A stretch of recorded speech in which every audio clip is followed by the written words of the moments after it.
To remove objects from photos on Samsung Galaxy A25 5G, we can open the gallery, and then we need to open the photo that we wish to edit. Now, in order to find the magic eraser, we need to press this pen icon at the bottom. In order to edit the photo, tap on this icon with 4 circles, and then you will find Object Eraser. So select it. Once it is loaded, we can select the area with our finger that we wish to remove. So let's say I'm gonna choose this area over here.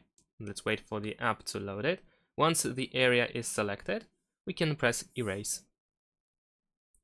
And after a few seconds, the selected object should be gone. Of course, you can select it again if needed, if there is something left, and then you can keep erasing until you are satisfied. You can revert those changes by using this arrow over here, so you can undo and you can redo quickly like that with the other arrow as well. Once you are done, press done at the bottom, and now you can save the photo by pressing save over here in the top right corner. However, if you choose to save, then you will overwrite the original photo.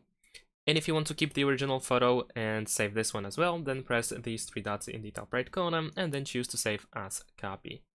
And that's it. Thanks for watching. Leave a like and subscribe to my channel and see you in my next videos. Bye.